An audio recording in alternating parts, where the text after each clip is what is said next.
Jérôme Doba, donc j'ai 41 ans. Je suis de la région quand même, parce que ça fait quand même plus d'une quinzaine d'années que j'œuvre sur le football girondin, en étant passé notamment plus de 10 ans au SA Mérignac, en ayant entraîné les jeunes U19 et avec plusieurs saisons au niveau national, ainsi que l'équipe première qui évoluait en division d'honneur. Ça a traversé mon esprit à plusieurs reprises parce que ayant fait mon stage dans le cadre d'une formation avec l'équipe féminine, j'avais songé pourquoi pas à intégrer le staff d'une équipe féminine dans le cadre de ma formation. Et puis pour avoir également évolué avec notamment des équipes féminines mais plus jeunes, j'ai trouvé que c'était un public très intéressant dans le travail, dans l'approche. Donc je m'étais dit pourquoi pas un jour tenter une aventure avec une équipe féminine. Tout à fait, j'ai été agréablement surpris. C'est toujours un honneur voilà, quand on est un local, d'être sollicité par les Girondins de Bordeaux, ça a été vraiment une fierté. Donc oui, surpris parce que je m'y attendais pas du tout. Autant j'aurais pu penser intégrer éventuellement le staff ou la section féminine dans un autre rôle. Par contre, me proposer de prendre la direction de l'équipe, ça a été une agréable surprise. Ça s'est passé comment ? Tout simplement, voilà, la direction a souhaité me rencontrer, notamment Ulrich Ramé, qui m'a présenté le projet dans son ensemble de la section féminine et il m'a demandé d'être à la tête de ce projet pour la saison prochaine. Ah oui, j'avais suivi depuis le début de la saison. Je m'étais également intéressé à cette équipe les saisons précédentes, quand c'était encore sous les couleurs de Blanquefort. Donc effectivement, je les suivais régulièrement, aussi bien en allant les voir jouer sur les matchs à domicile. Et puis comme je vous l'ai dit, dans le cadre de ma formation, depuis le mois de janvier, j'étais avec elles quasiment quotidiennement. Donc elles vous connaissent ? Oui, on se connaît. Il n'y aura pas de surprise ? Non, il n'y aura pas de surprise. Après, voilà, je serai pas dans la même posture parce que voilà, j'intervenais sur une particularité. Aujourd'hui, je vais être leur coach. Donc bon, c'est aussi un avantage de pouvoir se connaître mutuellement.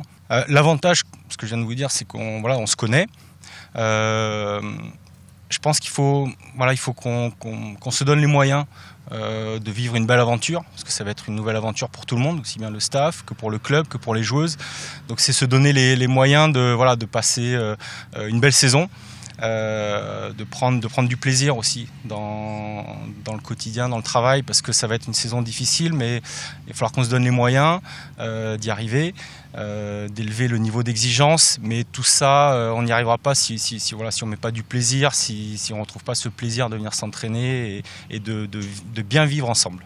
Oui, tout à fait. Donc c'est là que ça va être notre difficulté va être là. Ça va être de réussir à élever le niveau d'exigence et que les joueuses prennent conscience et prennent la mesure du rythme que vont nous imposer ces équipes-là.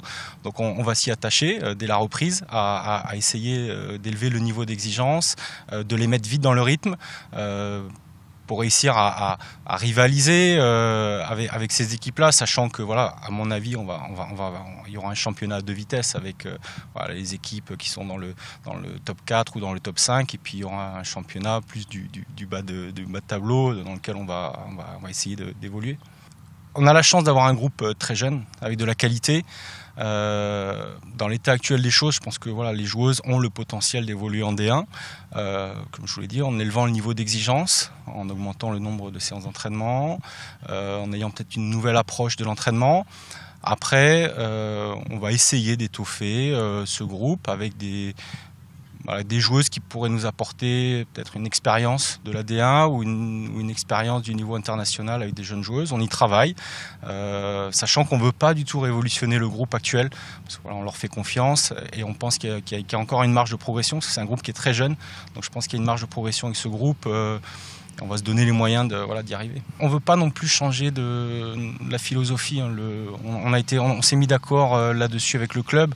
On veut garder déjà une identité régionale qui est importante. Aujourd'hui, il n'y a que des joueuses qui sont issues de l'Aquitaine. Donc on veut absolument garder cette identité régionale. Comme on souhaite intégrer aussi des jeunes joueuses, parce qu'on a des jeunes joueuses, que ce soit en U17 ou en U19, qui ont du talent. Donc c'est vrai qu'aujourd'hui pour elles la marche est peut-être un petit peu haute d'évoluer en D1. Si on était resté en D2, ça aurait été plus facile de les accompagner. Maintenant voilà, on veut aussi accompagner ces jeunes joueuses qui ont du talent. Donc on veut pas non plus faire n'importe quoi aussi bien dans le recrutement.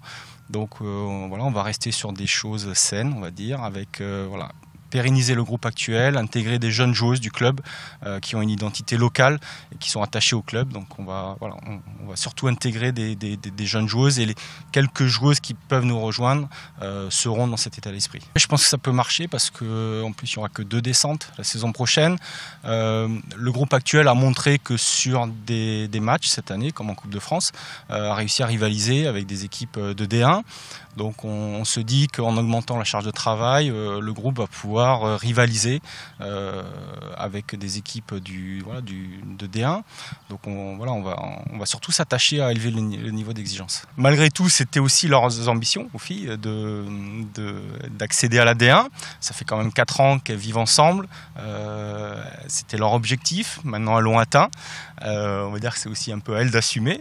Et on ne veut pas non plus que ce soit une saison galère. Donc il faut qu'elles se donnent aussi les moyens d'y arriver. On ne va pas tout révolutionner. On continuera à s'entraîner le soir, une fois de plus. Peut-être ajouter aussi une 5e séance. Elles sont prévenues. Après, c'est aussi un super challenge. Donc il faut se donner les moyens sur 1 ou 2 saisons pour y arriver. Alors moi, je suis plutôt un adepte, on va dire, du beau jeu, comme tout le monde, mais je tends quand même à mettre de l'efficacité dans ce que l'on fait dans le jeu. Après, moi, je ne conçois pas qu'on puisse s'entraîner sans plaisir, pour moi, une joueuse qui se sent bien, c'est une joueuse qui va performer. Donc moi, j'essaye de faire en sorte que les joueuses se sentent bien pour en tirer le maximum.